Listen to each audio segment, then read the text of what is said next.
I interviewed about 500 people for the book. The main thing that I took away from this was that these are not normal people. Suspect is armed. 2014년 8월 9일 미국에서 18살의 한 청년이 아무 이유 없이 경찰이 쏜 총에 맞아 삶을 마감했습니다.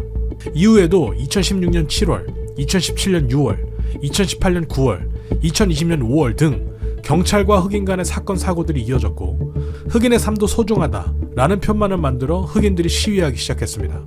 경찰 몇 명은 처벌을 받았지만 무고한 시민이 죽는 일은 근본적으로 막을 수는 없었습니다. 이 문제에 대해 우리 모두가 한 번쯤 고민해봐야 하는 진짜 이유는 한 사람의 목숨을 잃게 할 수도 있는 권력은 모든 국민이 허용한 합법적인 폭력이라는 점입니다.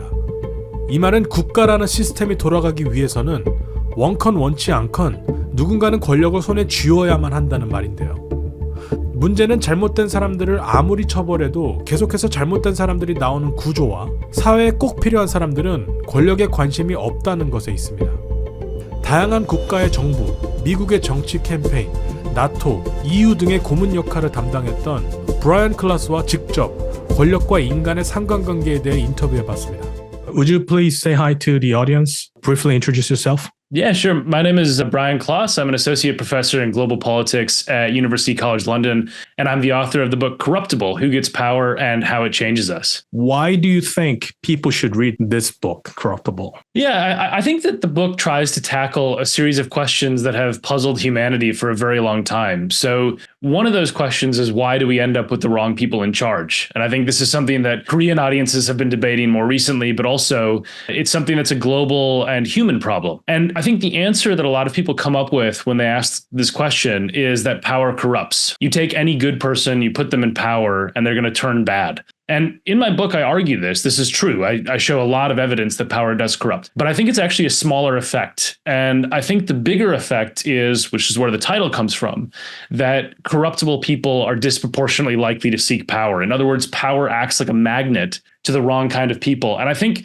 when you start to think that way, it's very good news for society because it's actually a much more solvable problem, right? If power corrupts people universally, there's not much we can do about that. Powerful people will always turn bad. But if our systems have been designed to attract the wrong kinds of leaders, that is a thing that can be tweaked and reformed. And so I hope that people who read the book and listen to the last third of it, which has specific policy recommendations, will think about how to redesign the systems they work within or they live within to get better leaders and better people in charge. 영화, 드라마뿐 아니라 역사의 흐름 속에서 권력을 가진 사람들을 떠올리면 좋은 인상보다 안 좋은 것들이 먼저 떠오릅니다.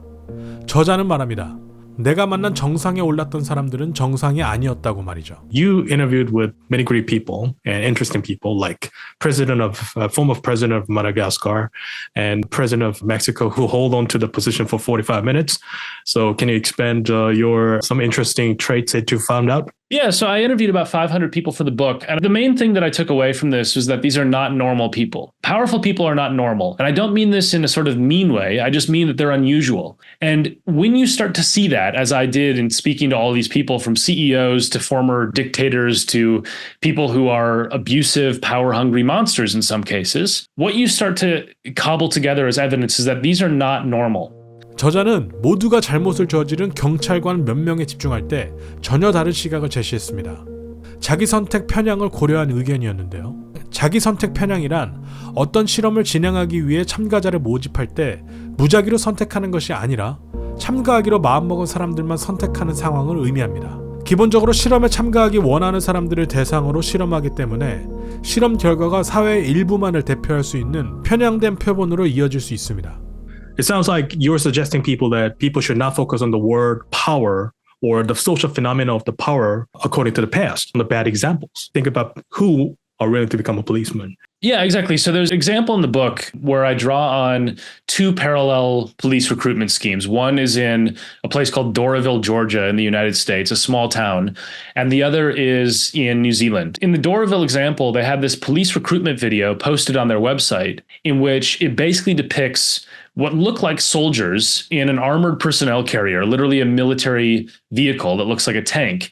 They have this driving around as they're playing death metal music, and they're basically attacking these effigies of people with guns. It's sort of this mechanism of attracting the kind of person who sees policing as akin to being a soldier. Whereas in New Zealand, they recognize that there's this tendency for people to be drawn into the police in order to have a gun and to have power and to control people. So they tried to do a recruitment scheme called Do You Care Enough to Be a Cop? And the whole idea of that recruitment scheme was trying to amplify people who had traits like empathy, concern, community-oriented, etc. The pools of people who applied in those two systems were very, very divergent, right?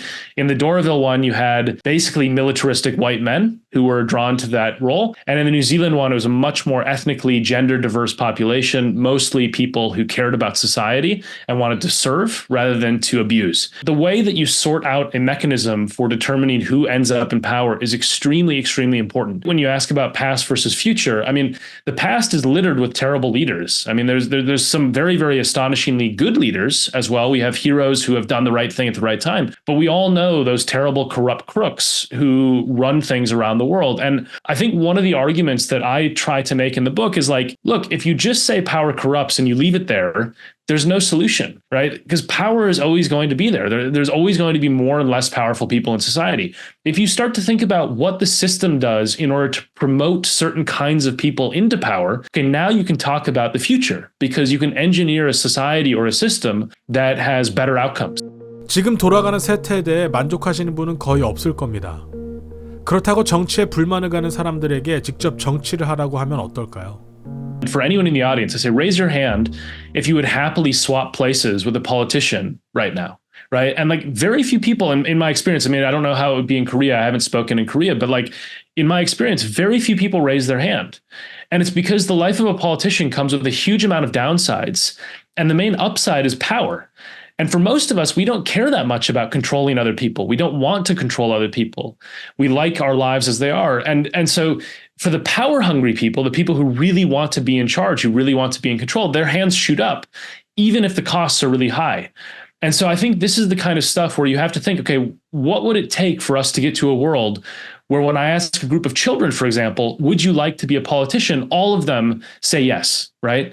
Because they all think it's a way to serve their country. And the gulf between those two worlds is so wide that there's no real reform that's in the minds of people right now because it just seems so implausible that we can build a system where everyone wants to serve their country. And I think that's the sort of pathway that I'm talking about in the book is how do we get towards that system where power is actually admired as opposed to all of us thinking, oh, they're just a bunch of crooks, which is how it is right now. So are you basically saying that we need leaders or power for the good? Basically, my view on this is that when human societies get beyond a certain number, it's pretty much impossible to do coordination and cooperation without some sort of enforcement mechanism, and that requires power. I don't think there's any utopia in which you could have a society of millions of people in a country like Korea or the United States or anything like that, where you could actually have a flat society without hierarchy. I think it's not possible. Lots of people have proposed this, right? There's lots of sort of utopian visions of a world where we all just sort of have the same status and the same level of cooperation. It just falls apart very quickly. I mean, there's lots of evidence that human history has had these arrangements in the past, but people lived in much smaller groups when that was the case. And it probably wasn't as universal anyway. There probably was still hierarchy in some of those groups, according to sort of newer anthropological evidence. So I'm very skeptical of the idea that we can exist without power differentials. And so I think the more fruitful way of analyzing the problem is to think about, okay, if we're going to have hierarchy, if there's going to be powerful and weak people in any society, how can we ensure that we avoid the most problems, create the most prosperity, and minimize the abuse? And I think right now, most of us, I've never talked to someone, I've literally never had a conversation with anyone who said, I think we've got it just right. Right? Like the system is perfect. All the leaders are exactly who they should be. They all behave really well. And so I think as long as all of us sort of agree that the system is broken and that the people in charge are not the best, then there's work to be done. And so I think that's the kind of stuff where I'd rather focus our energy on that as opposed to sort of dreaming up these utopias in which everyone is the same status level, which I just don't think is plausible for modern human society.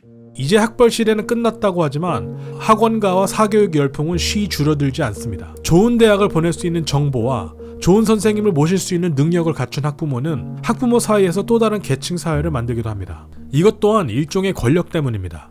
These things happened several decades ago in Japan, and we call those monster parents. Like that in Korea, we call it 돼지 mom. You want to expand through this Korean, Japanese specific situation with the keyword monster and then Mary France? We have actually in the United States, there's a phrase that's similar. It's not monster though, it's helicopter parents. And it's because they hover around the teachers and they hover around their children all the time. There's a few things I would say here. One is it is not guaranteed that if somebody's parents are authoritarian or abusive, that the child will. It's not a straight genetic trait. There's some evidence in the animal kingdom that leadership traits are passed on, that there's certain aspects of dominance that in some species are passed on from parents to children.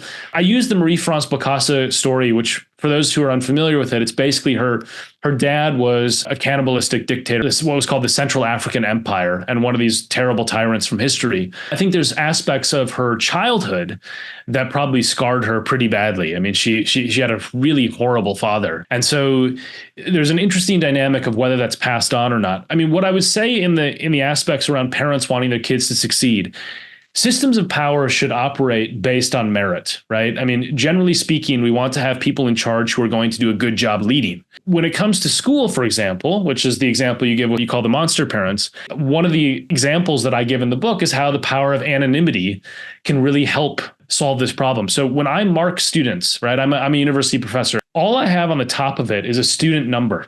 I have no idea who it is. And technically speaking, they don't know who's marking them either, because you can have different professors marking in the same class. So it's basically like a double blind process. So if a parent came to me and said, please give my kid a good grade, I would literally have to say, first off, no, because I'm not immoral. But secondly, I would say, I can't. It's literally impossible because I don't know who this essay is from. When you think about how systems operate, it's evident, it's so clear that the design of the system can affect the corruption within it. Because this very simple change where you just anonymize things makes a difference. In recruitment for powerful positions, for example, there's a lot of evidence from studies in the United States that if you have a certain race-sounding name, one of these examples, they take CVs, resumes, and they basically make them completely the same, and they just change the name on the top. Names like Lakeisha and Jamal, which are typically African-American sounding names in America, versus Greg and Emily, which are typically white sounding names in America. What they found is that the response rates for the exact same qualifications were much lower for the black app compared to the white sounding applicants. And so this tells you that in that system, if you have something like racism, if parents who are trying to bribe teachers, one very simple way of dealing with this is anonymizing the applications or anonymizing the schoolwork. There's some things you can't do this for, right? When I'm advising a dissertation, I know which student it is because it's a specific topic, especially in business, where anonymization can make the system much fairer and less prone to abuse. Parents are justified in trying to create a better future for their children, but the system should not allow exploitation and abuse such that those who have privilege now are able to simply pass it down to their kids only because they have money and status. Okay, why is that? And that's where the thesis of the book really comes from, right? If you have this experience with abnormal people, you have to have a system that attracts these abnormal people. Now, a lot of their traits were negative. Some of their traits were very positive. They're very effective people very often, but they're very effective sometimes in the wrong direction. They're very abusive. They're very narcissistic. They're very good at making themselves look good, even if it means that the country suffers. When you think about the ways in which politicians behave, if they are worried that they're going to get caught doing something, they become significantly less likely to do it. So one of the proposals I have in the book is basically to have random stings that test politicians occasionally with corruption. After the book came out, there was a group that decided to set up a fake company. I think they claimed to be from South Korea. But the idea was this fake company contacted a series of members from parliament and said, we will pay you £10,000 and put you on our board if you can facilitate a meeting with a senior minister about regulation that's of interest to us. We'll give you money and you give us access. And it was highly embarrassing for these politicians because several of them were very willing to do this. And so I think this is the kind of scrutiny that we need to have for our political leaders. And I think we need to have systemic reform to change the system and make it work better for all of us. Thank you for your time. Thank you so much. Thanks for having me on the show.